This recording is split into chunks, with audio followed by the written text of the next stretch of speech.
Яңалыклар вакыты үз эшен башлап җибәрде. Студияда Алсу Нуриева, исәнмесез? Ләргә бик уңайсыз иде, башка шәһәрләргә йөриләр иде, диде район башлыгы Марсель Шайдуллин. Ознакай сырхауханәсендә яңа компьютер томографы урнаштырылды. Рухият фонды ярдәме белән быел 10 яңа китап дөнья күрде. Мин монда уже 26 ел йөрим бу клубка. Тойсуан клубына яңа сулыш өздиләр. Татарстанда соңгы тәүлектә COVID-19 коронавирус инфекциясе йоктыруның 249 яңа очрагы ачыкланган. Россия кулланучы хокукларын яклау һәм кеше иминлеге өлкәсендә күзәтчелек федераль хезмәтенең Татарстан Республикасы буенча баш идарәсе җитәкчесе урынбасары Любовь Авдонина Татар информ агентлыгында узган матбугат конференциясендә шулай дип белдерде. Шул рәвешле республикада әлеге вирусны эләктерән кешеләрнең гомуми саны 37,057-гә җитте. Пандемия башланганнан алып 4 миллионнан артык бер тәүлек эчендә коронавируска 1,8 мең тест үткәрелгән. Татарстан Республикасы сәламәтлек саклау министры урынбасары Владимир Жаворонков республикада узган тәүлектә коронавирустан 312 кешенең терелүен әйтте. Татарстанда COVID-19 коронавирусына вакцинаның беренче дозасы белән прививка ясаткан кешеләргә республикада QR-кодлар бирә башлаячаклар. Республика министрлар кабинетының тиешле карарын Татарстан Республикасы премьер-министры Алексей Песошин имзалады. Мондый кодның гамәлдә булу вакыты беренче прививкадан соң 24 көн тәшкил итәчәк. Яңа карар бүгеннән 26 ноябрьдән үз көченә керде. Ознакай сырхауханәсендә яңа компьютер томографы урнаштырылды. Бу заманча җиһазны район халкы инде күптән зарыгып көтте. 40 миллион сумлык томограф якын арада ознакайлыларга хезмәт итә башлар. Эльмира Шәрифуллина тулырак. Ниһаять, ознакайлылар өчен көтеп алган куанычлы хәл. Биредә бүген халык өчен компьютер томографы урнаштырыла. Менә нинди ул өр-яңа, заманча, кыйммәтле һәм бик актуаль. Чыннан да компьютер томографы районда булуына ихтыяҗ зур иде. Хәзерге пандемия чорында бу үзен тагын да сиздерде. Кешеләргә бик уңайсыз иде, башка шәһәрләргә йөриләр иде, диде район башлыгы Марсель Шайдуллин. Монда инде шундый профилактический осмотрга гына, обследование гына килсеннәр. Булай менә үзебезнең компьютерный томографыбыз була, Алла бирсә. Ул инде монда Ознакай халкы гына өчен түгел, монда Мөслимнән дә, Ютазыдан да, Башкортстаннан да килергә була, мөмкин була. Бу бик яңа, бик современный яңа томограф. Яңа томограф, шуңа күрә рәхмәт инвесторыбызга, рәхмәт министерствога, алар ярдәм иттеләр. Һәм инде үзебезнең подрядчиклар менә, строительләргә рәхмәт. Тизрәк эшләп бетерергә бик кирәк. Шуңа күрә инде менә бер атна 10 көннән бөтен эшләрне тәмамлагач, монда инде менә обследование ясарга була. Шуңа күрә барыбызга да исән-сау булырга, ширләмәскә. Район сырхауханәсенең баш табибы Илдар Шихапов үз чиратында мондый мөмкинчелек булдыруда ярдәм иткән өчен район җитәкчелегенә, инвесторларга, шулай ук бинаны ремонтлауда матди ярдәм күрсәткәне өчен Татнефть компаниясенә рәхмәтен җиткерде. Современный мир диктует свои условия. Безнең өчен бу бик әһәмиятле вакыйга. Дөнья үз шартларын куя. Бүгенге көндә бу бик кирәкле аппарат. Бу ковид белән дә бәйле. Алга таба планнарыбыз зур. Тагын да киңәеп, киләчәктә кан тамырлары үзәге ачу теләге бар. Монтажлау эшләре тәмамланып килә, берничә көннән кабул итүләр дә башланыр. Эльмира Шәрифуллина, Рөстәм Акбаров, Яңалыклар вакыты, Луч Әлмәт телекомпаниясе. Кыш үз көченә керә бара. Кышкы явым-төшемнәр һәм һава температурасының уйнаклап торуы юллар чисталыгы өчен җавап бирүче оешмаларга кыенлыкны тагын да арттыра. Бер яктан бозлаулыкка каршы көрәшергә кирәк, икенче яктан юлларга сибелә торган комлы тузлы катнашма машина тәгәрмәчләренә, кузовына, шулай ук җәяүләрнең аяк киеменә зыян сала. Бу хакта борчылуларын кайбер әлмәтлеләр район башлыгы Тимур Нагымановның Инстаграмында узган традицион туры эфиры вакытында белдерделәр. Тимур Дмитриевичның җавабы булай булды. Пробовали мы не сыпать соль во время снегопадов. К сожалению, эффект получился крайне отрицательный. Невозможно исключить образование наледи. То есть, если идет снег и по нему никто не ездит, то есть машины по нему не ездят, то его потом можно убрать без образования льда. Но если во время снегопада продолжается движение автомобилей, то автомобили моментально накатывают стиральную доску, либо просто гололед, который потом в дальнейшем крайне сложно удаляется. Ноябрьнең соңгы атнасында халыкара әниләр көнен билгеләп үтәчәкбез. Шул уңайдан Тимур Нагуманов үзенең ихлас теләкләрен җиткерде. Наверное, ни для одного человека нет ничего более родного и теплого, чем наши мамы. И я, конечно же, в преддверии этого праздника хочу поздравить вообще всех матерей, всех женщин, кто, как говорят, познал радость материнства, счастье материнства. Сказать вам огромнейшее спасибо. Бу бәйрәм Россиядә чагыштырмача яңа, ул 1998 елда гамәлгә куелган. Шуңа да карамастан бәйрәм календар битләрендә генә түгел, һәркемнең күңелендә дә лаеклы урын алды. Әни безгә тормыш бүләк иткән, тәрбия биргән, аякка басып, үз юлыбызны табарга булышкан иң зур кеше. Әниләр озын гомерле һәм сәламәт булсын, әни булу бәхте һәр хатын-кызга насыйп булсын дип телибез. Әлмәт иҗтимагый үзәгендә Татнефть Хәйрия фондының Рухият программасы тарафыннан 2021 елда нәшер ителгән китапларны тәкъдим итү кичәсе узды. Инде менә 25 ел язучы шагыйрьләр үз китапларын бастыруда Татнефть компаниясенең ярдәмен тоя. 2 ел эчендә 350 мең китап басылган. Рухият программасының эксперт комиссиясы карары буенча әсәрләре әдәби кыйммәткә ия һәм укучыларга кызыклы булган авторлар сайлап алына. Шулай итеп, Татнефть Хәйрия фонды Рухият программасы ярдәмендә 25 ел эчендә гомуми тиражы 370 мең данәдән артык булган 220дән артык китап чыгарылган. Бүгенге тантаналы вакыйга белән тәбрик итәм. Чынлап та минем әйткән сүзләр минем фикер буенча дөрестер инде. Бу тантаналы вакыйга, чөнки менә күреп торасыз, Рухият фонды программасы аша чыгарылган 25 ел эчендә 220дән артык 220 китап чыгарылган. Ел сайын фонд тарафынан нәшер ителгән китаплар китапханәләргә, уку йортларына, музейларга, балалар йортларына, Татарстанның картлар йортларына, шулай ук Россиядә һәм аннан читтә татарлар күпләп яши торган урыннарга тапшырыла. 2019 елдан башлап республикабызның танылган язучыларының аудио китабын чыгару буенча Татар китап нәшрияты белән берлектә яңа проект гамәлгә ашырылган. Алар кайвакыт үзләренең юлларын да белмиләр. Без аларга юл күрсәтеп, зур юлга чыгарып, һәм әлбәттә аларның иҗатын үстереп, һәм киләчәктә зур язучылар һәм зур шагыйрьләр дә чыгарылачак дип уйлыйм. Ул безнең халык өчен бик мөһим бер, чөнки андый шагыйрьләр, андый язучылар да булмаса, укучылар да булмаса, халык та юк.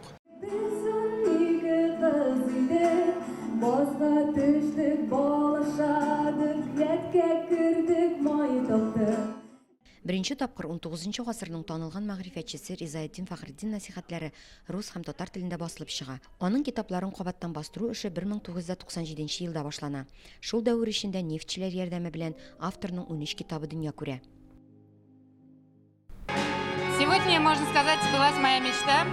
Вышла на свет книга Ризаэддина Фәхретдина «Назидание» на татарском и на русском языке с рисунками. Очень добротная книга получилась. Спасибо фонду Рухият, программе Рухият и компании Татнефть за такой большой подарок. Быел фонд ярдәме белән 10 яңа китап дөнья күрде. Гараева Лилия, Ибатуллина Гөлширә, Садриев Фуат, Серматов Индус, Дорофеев Александр, Маликов Анвар һәм Асия, Гамил Афзал, Шакиров Әзгар, Олег Кульпин китаплары. Аларның гомуми тиражы 22 меңнән артып китте. Время Татнефть материаллары буенча Фирай Юнусова, Игорь Назаров, яңалыклар вакыты, Луч Әлмәт телекомпаниясе. Нефтьчеләрнең төбәгебезне үстерүгә булган ярдәме бәяләп бетергесез. Компания бер тигез дәрәҗәдә калабызны да, авылларыбызны да төзекләндерүгә күп көч куя. Иң беренче чиратта бу үз хезмәткәрләренең яшәү тирәлеген ямьләндерү булса, икенче чиратта киләчәк буын турында кайгырту белән бәйле. Теманы Рәдифә Нугманова дәвам итә. Яңартылган мәдәният йорты, мотор һәм якты сәхнә костюмнары, булар барысы да Татарстан нефтьчеләренең ярдәме белән мөмкин булды. Хәзер Тойсуган авылы мәдәният йортында үзенең сүнмәс йөрәкләр ансамбле, бию ансамбле, шулай ук яшь гармончылар ансамбле бар.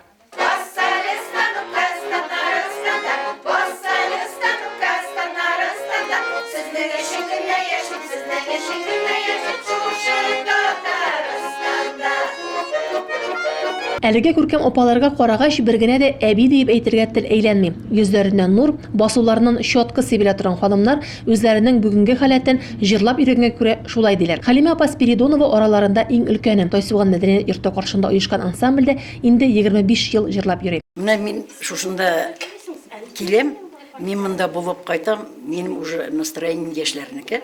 Өйдә, вот өйдә. Минем, конечно, иптәшем дә бигрәк кеше. Бер кашан мин мында уже 26 ел йөрим бу клубка. Безнең сәгать 10-ларда, 11-ләрдә кайткан вакытларыбыз бар. Моның минем иптәшем бигрәк. Сүз әйткән юк. Он только за. Ансамбльгә йөрүче апалар белән беррәттән биредә урта буын тайсуганлылар да, балалар да шөгыльләнә. Мәдәният йорты каршында барлыгы 17 түгәрәк эшләп килә. Җыр бию өстенә ниһаять баянчылар ансамбле дә булдырганнар. Гармун теленә Айнур Сәйфиев өйрәтә. Бу җәйдә калабызның Мәдәният һәм ял паркында оештырылган Уйнагыз гармуннар фестивалендә алар инде үзләрен күрсәтеп, җиңүчеләр исемлегенә дә кирип өлгергән. Безнең инде менә спонсорларыбыз бик яхшы. Шәфәкать абый, Марсель абый, алар юламаган булса, мондый зданиялар, мондый матур костюмнар безнең булмаганда булыр иде уйлыйм мин. Аларга чын күңелдән авыл халкы исеменнән, үзебезнең мәдәнияткә йөрүче әбиләр, бабайлар, яшь кызлар исеменнән зур рәхмәтемне җиткерәсем килә. Радифа Нугманова, Вадим Тарасов, яңалыклар вакыты, Луч Әлмәт телекомпаниясе. Татарстанның 8 студенты «Большая перемена» бүтін Россия конкурсы кысаларында 1 миллион сум, тагын 5-си 200 мең сум акча ытты. Алар арасында Әлмәт политехника техникумы студентлары да бар. Аларның конкурска ничек әзерләнүләре һәм сынаулар узулары турында безнең иҗат төркеме дә белеп кайтты. Большая перемена ул үзе үзгәргә һәм дөньяны үзгәртергә әзер шәхесләр бәйгесе. Биредә һәркем күңеленә хуш килгән юнәлеш таба. Журналистика, спорт, экология, иҗат, патриотизм һәм башкалар. Әлмәт политехника техникум студентлары да үзләрен таба һәм җиңү яулый ала. Мы чествуем победителей национального проекта «Большая перемена». Зур тәнәфес проекты җиңүчеләрен тәбриклибез. Безнең техникум илебезнең урта махсус уку йортлары арасында иң яхшысы булды. 400 меңнән артык студент катнашты. Безнең 11 студент җиңүче һәм финалист булды. Аларның 4-се 1 миллион отты, 3-се 200 мең сум. Иң яхшы техникум буларак 2 миллион сумга грант алдык. Ярым финал Пенза шәһәрендә уза. Анда Татарстаннан 46 студент катнаша. Шуларның 24-те Әлмәт политехника техникум студентлары. Түбән Новгородта узган финалга республикадан 25 кеше чыга. Шуларның 11-е безнең студент.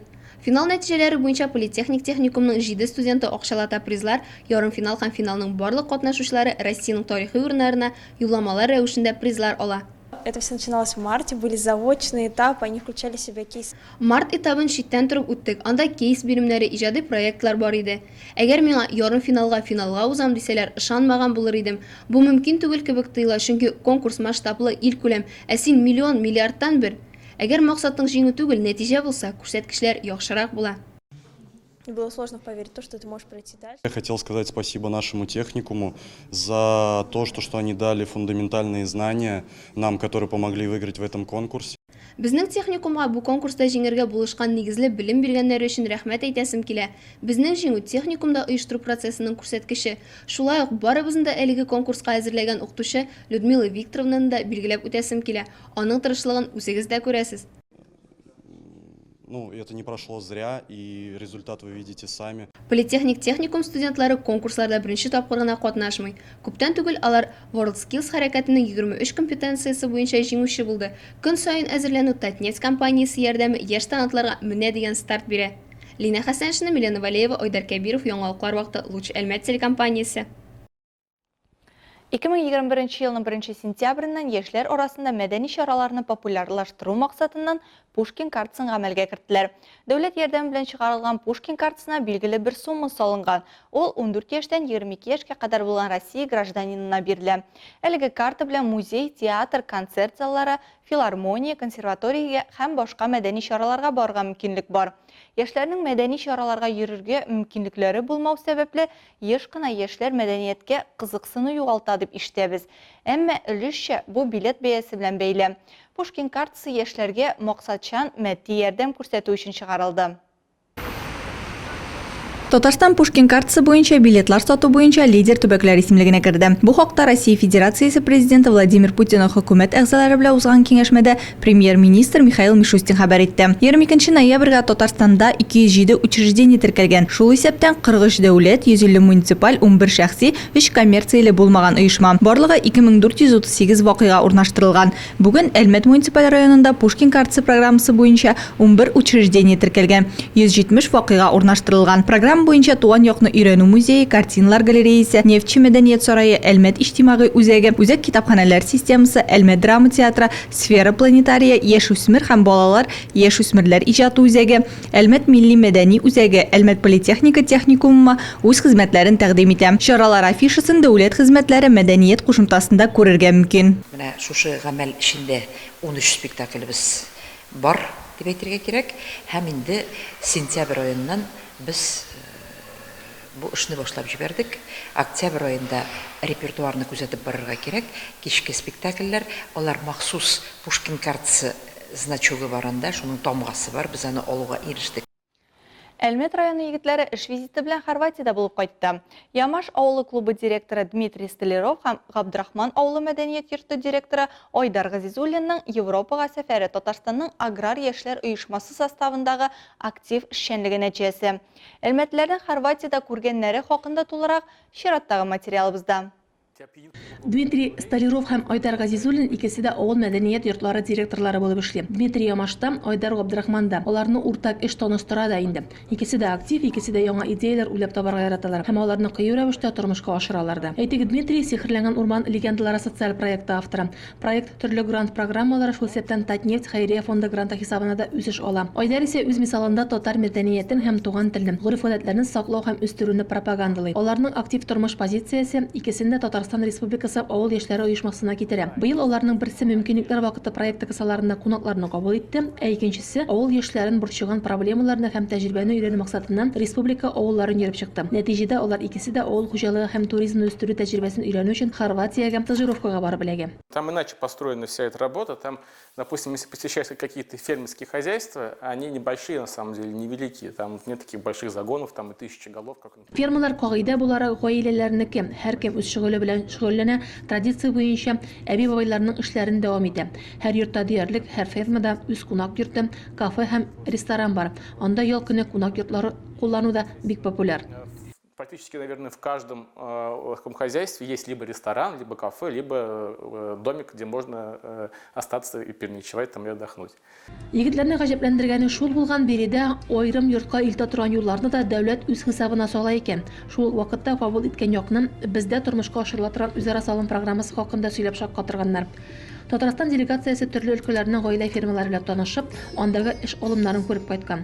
Бока үрчетү, диңгездә мидия һәм башка затлы деликатеслар фермасы һәм каягына барсалар да татарларга хас кунакчылыклары истә калган. Бу инде әлбәттә безнең президентыбыз программасы кысаларында алгарыш программасы нияте белән без Авропа иленә стажировкага барып кайттык. Һәм бик күп үзебезгә авыл хуҗалыгы буенча, мәдәният, сәнгать, мәгариф өлкәсе буенча бик күп белемнәр алып кайттык.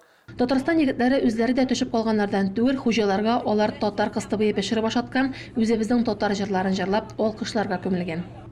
Һәрбер алган белемебезне без имтихан белән дәлиллибез. Шулай бит? Менә чираттагы имтиханыбыз ул безнең Татарстан Республикасында үзебезнең эшебезне дәвам итеп, баскан үзебезне гөлбакча итеп яшәү. Һәм инде менә шушы эшчәнлегебез нигезендә безнең имтиханнарыбыз әле дәвам итәчәк. Европаны күрү мөмкинлеге биргән өчен сәфәребезне оештыручыларга зур рәхмәтләребезне җиткерәбез, ди егетләр. Сәяхәттән калабызга сагынып кайтып төшкәч, алар икесе дә Европа шәһәрләреннән берни белән дә аерылмаган әлмәтләрен күреп, тагын бер тапкыр куанган. Радифа Нурманова, Вазим Тарасов, Яңалыклар вакыты, Луч Әлмәт телекомпаниясе. Егетләрнең Хорватиядә күргәннәрен тулырак сез Луч Әлмәт телеканалының YouTube каналында «Сельская жизнь» тапшыруының соңгы чыгарылышында карый аласыз. Дәвамы исә киләсе шимбә 17 сәгать 30 минутта каналыбызда булачак. Һәм тагын бераз мәгълүмат. 28 ноябрь көнне 17 сәгать 45 минутта безнең телеканалда атна яңалыклары тапшыруының чираттагы чыгарылышын карагыз. Чыгарылышның төп темалары: Әлмәт Василий Иванович Самойлов белән хушлашты. Язга әзерлек кыштан башлана. Азнакай районы хуҗалыкларында техниканың торышы тикшерелде. Борынгы йолалар халкыбыз мирасы Бөгелмәдә Орчык бәйрәмен уздырдылар. Безне карагыз, безнең белән бергә булыгыз. Бу сезгә җиткерәсе соңгы мәгълүматыбыз иде. Мин Алсу Нуриева һәм монтаж операторы Илдар Гимаев сезнең белән саубуллашабыз. Киләсе очрашуларга кадәр